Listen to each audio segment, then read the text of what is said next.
Hey everyone, I'm Paul, aka Pabro. And I'm Andre, also known as Meddler. And welcome back to another year of League. As we talked about last November, we'll have 3 uniquely themed seasons each year that will immerse you in moments and journeys throughout Runeterra and our alternate universes. And for our first season, we're heading to my personal favorite region of Runeterra. Welcome to Noxus. Now tomorrow when you log on to Summoner's Rift, it'll look a bit different. As a brief recap from our last dev update, here's a refresher on what's changed.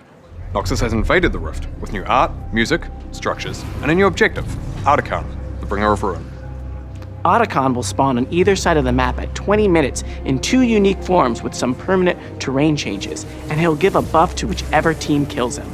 There are new runes, items, changes to teleport, and a new system called Feats of Strength that give you access to newer, more powerful boots.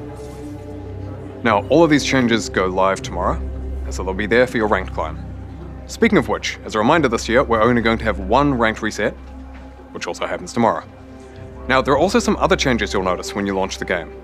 We simplified the home screen, making it easier to track the season's progress, see what's new, and just generally decreased overall clutter.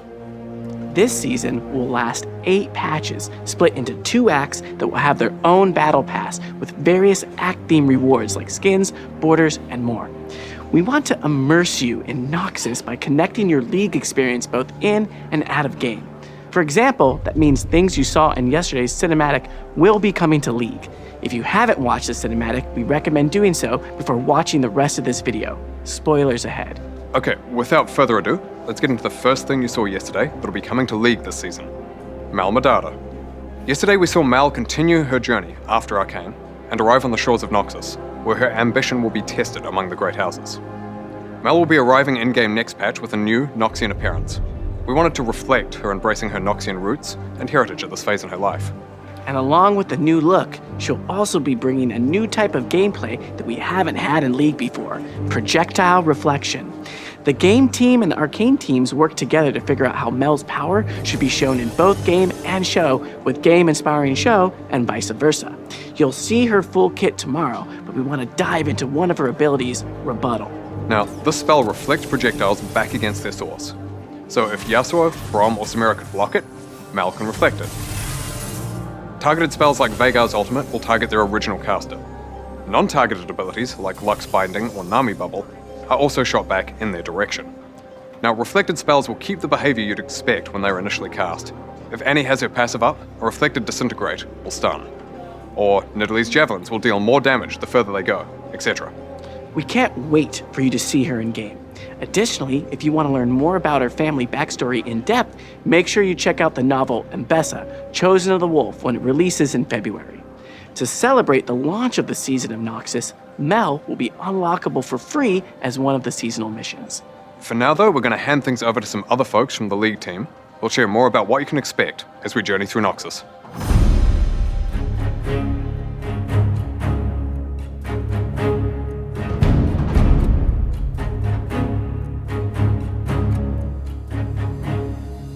Hey everyone, I'm Chad, aka McIver, and I'm the seasons lead. And I'm Bryce, aka Riot Athelos, longtime Rioter and League's newish creative director.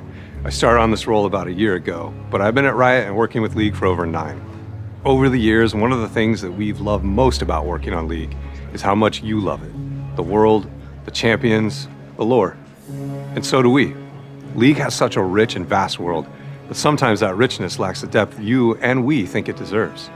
And this is why we decided to build on that storytelling as we head into our first season. Yeah, we want seasons to unify League in a way that connects the in-game and out-of-game experiences. You've already seen a lot of the ways that Season 1 is going to help Noxus come to life in League with gameplay updates. And as the season goes on, there'll be more in-game thematic narrative expressions, like the Reckoning Pits of Noxus, making their way into Arena, as well as out-of-game ones like motion comics and minigames.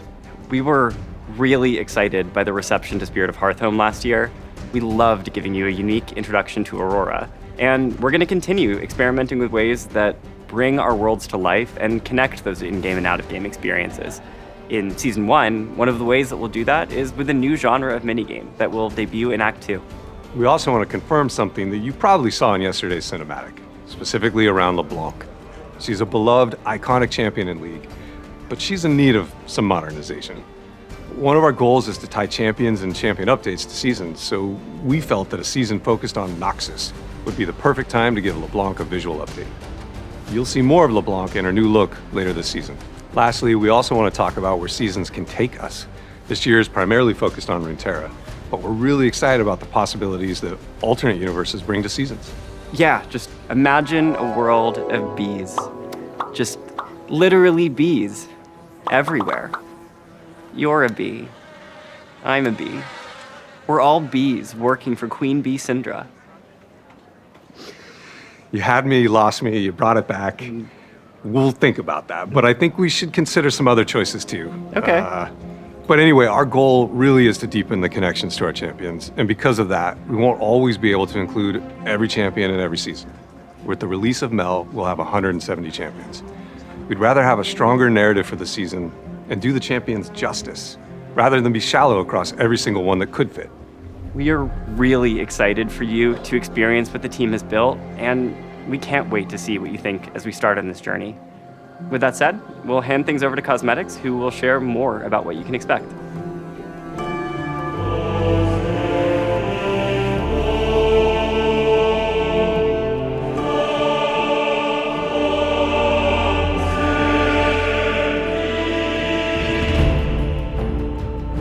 Hey everyone, I'm Steph, aka 100 Piece Nuggets, the cosmetics lead. And I'm Tom, aka Riot Hylia, and art director on cosmetics. Today we have a bunch of skins related topics to cover, including this season's prestige list, exalted skins, and how our champion first philosophy will work for seasons. So unsurprisingly, many of the skins this season are heavily focused on Noxus. The first set of those you'll see are the Mask of the Black Rose skins, which will be live tomorrow. Some of the champions getting those skins were in yesterday's cinematic, which is where the skin inspiration came from, but some of them weren't. When choosing champions who weren't, we focused on champions who would attend a Black Rose Masquerade ball and make sense in that thematic. Because really, is Ezreal not going to a party with a lot of things to steal? And of course, Renata Glass would be rubbing elbows with Noxian Elite. She's a businesswoman, she's got perfume to sell. Exactly. These are gonna be our first Battle Pass reward skins. Elise will be earnable with the free pass, while Samira, Renata Glass, and Vladimir will be earnable with the paid version, with Katarina as the prestige capstone for the paid Act 1 Battle Pass. Oh, okay, we also want to share this season's upcoming prestige skins. Katarina and Darius will have earnable prestige skins through the Battle Passes, while Cassiopeia and Kiana will have prestiges available for Mythic Essence. And speaking of prestige skins, last year we shared that we're going to be uncoupling prestige skins from a base skin. Yeah, so pretty often we would find ourselves feeling limited because the base skin thematic and the high fashion prestige universe would sometimes feel like they were clashing. This sort of led to us feeling that some skins felt that we'd just thrown them into a lapel jacket and called it a day. So we're working on a few different directions for the future of prestige skins and are looking forward to your feedback on where we take them. There's currently 3 options. First, we could preserve prestige as its own universe and thematic, but try to infuse just a little bit more of the base thematic into it, like the upcoming Cassiopeia skin that will be on PvE tomorrow. The second option would be the flip of that, so moving away from the prestige universe and going harder on the thematic, but with just some more flair. An example of this is the upcoming Katarina skin, where she's wearing the bleeding edge of Noxian fashion, just like in the cinematic. Finally, we could try to find a mix between the two based on what would best fit the champion and theme. We'd love to know which option you think would be best, and we're really looking forward to hearing your thoughts as we figure out where to take prestige skins in the future. Okay, beyond prestige skins, we obviously have a lot more planned this season outside of Noxus. To give you some variety, we'll have a mix of skins including returning thematics, like a fresh recipe for cafe cuties, and some completely new thematics. These non-seasonally themed skins allow us to even further deliver with our champion-first philosophy. Do you want to peek? Yes, please. Okay, so for April Fools this year, we wanted to pay off Shaco's mischievous nature and lean into his deep lore for his first legendary skin. It's cats. It's cats? It's cats. It's cats. So we know you're probably wondering, why is Shaco cats? And the answer is obvious. He's got boxes, and if it fits, he sits. We had a ton of fun working on this skin, and some of our own junglers debuted as vocal talent. So enough cats, anyways. As we shared last year, even though we're only doing 1 ranked reset, we're still going to be doing 3 victorious skins across the 3 seasons.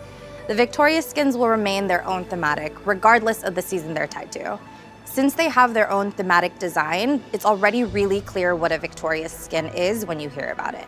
It just didn't make sense for us to tie this to a specific season's theme as well. We also wanted to share who's going to be receiving an Exalted skin this season. Coming up first is Radiant Serpent Set to celebrate the Year of the Snake. And while we don't want to spoil what the exact skin is for our second Exalted skin of the season, we do want to share that it'll be Mordekaiser. For now, we'll leave you just with a little hint.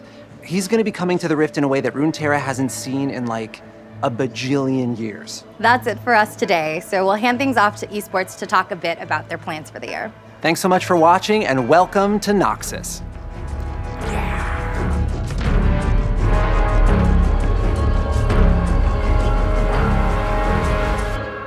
Hey everyone, I'm Chris Greeley, head of Global League of Legends Esports.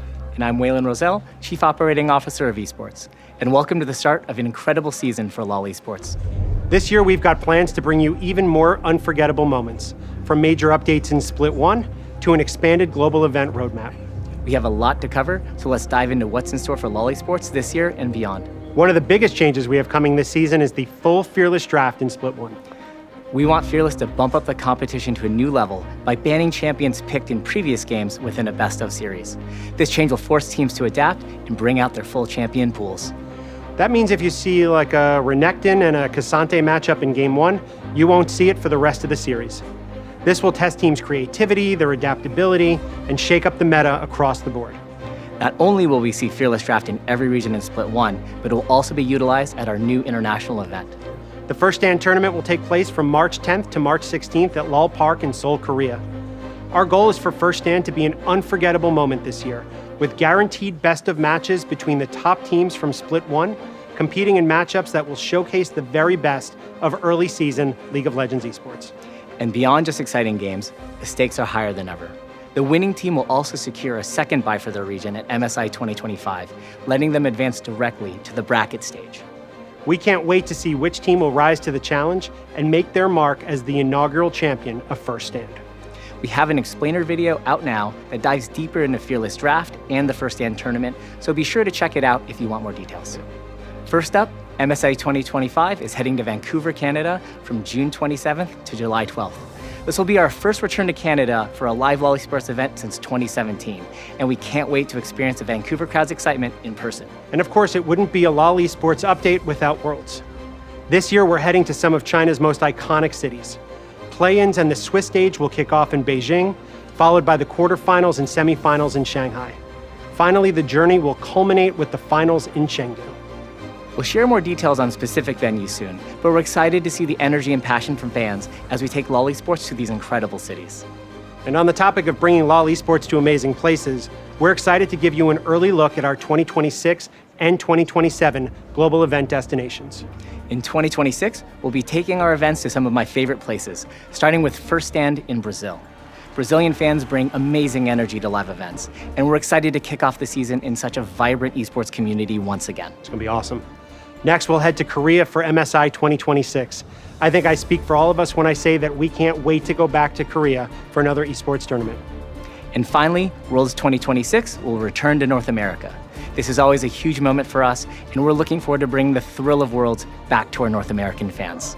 In 2027, we'll be taking First Stand to Southeast Asia. MSI will return to Europe, and Worlds will once again be hosted in Korea. And with that, it's time to officially kick off the 2025 season. Whether you're tuning in to cheer on your favorite region or just keeping an eye on the competition, you won't want to miss a moment. So that's a wrap on all things LoL Esports. Thanks for joining us, and here's to an amazing season ahead.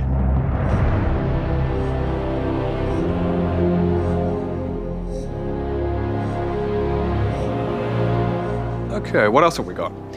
Next, modes. As we move into seasons, we want to make sure that there's always a variety of gameplay available. So, starting with the next patch, there will always be another game mode available to play in addition to Summoner's Rift and ARAM. So all random Earth will be turning on next patch and will be available throughout Act 1 of the season. Then in Act 2, we'll have the Arena update. Speaking of which, Arena will be returning with a fresh coat of Noxian paint and a new Noxus map, themed after the Gladiator pits, with its own map-specific mechanic. Additionally, On all arena maps, we're also introducing a system called Guests of Honor, where you can vote on which famous Noxian you'd like to alter the rules of each game. Now that system mostly replaces cameos, which we felt were pretty hit or miss. Now, we'll also be adding new items and augments, as well as changes to maps like Koi Pond, based off some pretty clear feedback received during the last arena run. We don't want to spoil everything now, so keep an eye out for details on the changes coming to Arena when it's closer to launch. So, that's the start of Season 1. We're also still doing the usual gameplay updates and balance changes as we monitor how everything is landing. We're excited for the future of Seasons and what it means for League, and we'd love to hear what you think. And while we hope you enjoy Noxus, don't worry. We're taking you somewhere very different for Season 2. But more on that later. Thank you so much for everything, and we'll see you on the Rift. Or in the Noxian Reckoning Pits. See ya. Bye.